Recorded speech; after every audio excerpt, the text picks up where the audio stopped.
Hey everybody, this is Cresswell from Method Fitness. Just want to take you through a quick 10 to 20 minute foam roller routine, a little bit of mobility, things to do before and after your workouts, and just whenever you need to kind of break down some of that tissue that you build up over time through working out and pushing yourselves hard. So I'm going to go through a brief explanation of each of the things that we're doing, and then we'll talk about time frames in terms of how long you should be doing them for once we're done the video. So first one is just going to be getting started on my glutes. So I want to take a sit down on this roller with my top leg over top of my knee. And all I'm doing is back and forth movements through my glute, trying to hit the glute med and the glute max. So I'm turning my hip up and over to the side a little bit. Usually we'll run this for about 30 to 60 seconds depending on if you feel any really tight tender spots and you know you've got a big buildup of tissue and you might want to spend a little bit of more time. Next one, I'll move over into my IT band from that position. So keeping the same position on this leg, I'm going to drop this bottom leg out straight back. So on this one, I'm going to take a big reach and I'm going to roll from the top of my hip all the way down to my kneecap. And so we're getting a little bit of TFL and a lot of IT band as we're rolling through this.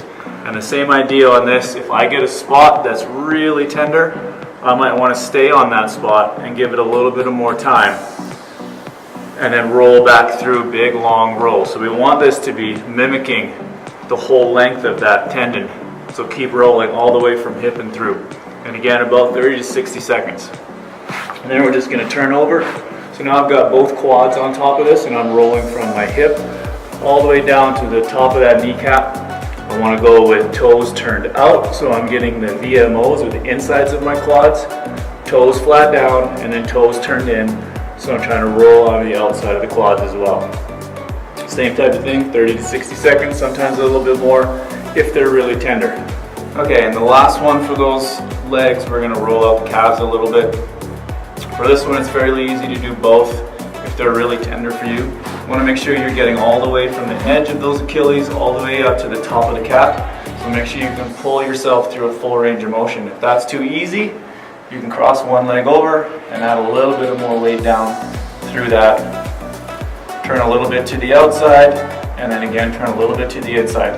So you want to make sure to do this on each one of your calves, 30 to 60 seconds. So next up, we're going to work a little bit of upper body mobility. So I want to take my foam roller and I want to put it against the wall. I want to make sure I have the bottom of my tailbone and my head in contact. So I've got to move this up so that both can maintain contact. A little bit of pressure down into there, and the first one we're going to do is just reaching up to the ceiling. So arms are perfectly straight, thumbs are out. Make sure there's no bend in your elbow. You're going to reach up and away and pull your arms all the way up until you're touching the top of that wall. If you can't get to that motion and this is where you feel that impingement, stop there and just let the time flow through in there until you can push a little bit farther. Goal being to get those arms all the way back against the wall. From that position, I'm going to flatten my palms, and then I'm going to drag them all the way down the wall, down to the bottom as far as I can. Stretch, and then pull them all the way back up to the top. Hold, and then reverse all the way back down. Okay, next up, we're going to work a little bit of lat mobility. So on this one, I want to start with this against the wall, and my wrists on this foam roller with my pinkies facing the wall and my thumbs pointing back. Don't let your body rotate front or back. Always want to keep these driving straight up. And same with my elbows. I don't want them flared. I want them staying at 90 degrees and chest width apart. So I'm going to drive this roller up. As this arm straightens, I'm looking underneath my roller. And in that flex position, you should feel a nice full stretch through here. Same idea in modification. If this is as far as I can go, this is as far as I push. And I slowly let your body open and go through. And you can pull yourself out, take a breath, roll through again, arms to the ceiling, drive that head through. And the farther you walk your body away, the more pressure I can put in through here and try and open up those lats. Next one's going to be for some spinal work, a little bit of rotational work.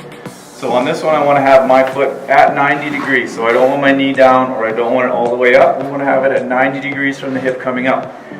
Make sure you've got pressure into this knee, so you're locking your hip in place by pushing down onto this roller, so there should be no gap between here.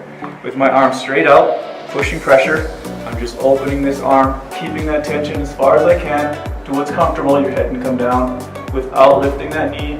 Hold for 5, close, count for 5, tension in again, and then re-release that arm, looking up at the ceiling, keeping that tension. You just continue to try to open. The goal being to be able to get this hand all the way to the mat comfortably without this knee lifting up off that pad so that hip stays locked. Last one for a little bit of spinal work and mobility is called our T-spine mobility. Now on this one I want to start with this roller directly underneath where my shoulder blades are meeting my back. So from a position this way, if I pull my arm back, I can feel where the wing of that shoulder blade is. That's roughly where I want this pad to start. So I start that pad, walk my feet close to my glutes, hips stay down. So if I'm lifting my butt off this, then I'm not being mobile enough and I'm allowing a little bit of a cheat. This stays down, head rolls back as far as you can to what's comfortable. So you're getting right to where your T-spine is going to meet your L-spine. And we'll try to show in a little diagram of where that is for you later on in the video. And the last one, down. So the keys to this one is that this glutes never lift up, and I'm allowing that spine to open and round, and it should be comfortable. If it's not comfortable, keep playing with this until you can get to that phase and it feels relaxing and comfortable.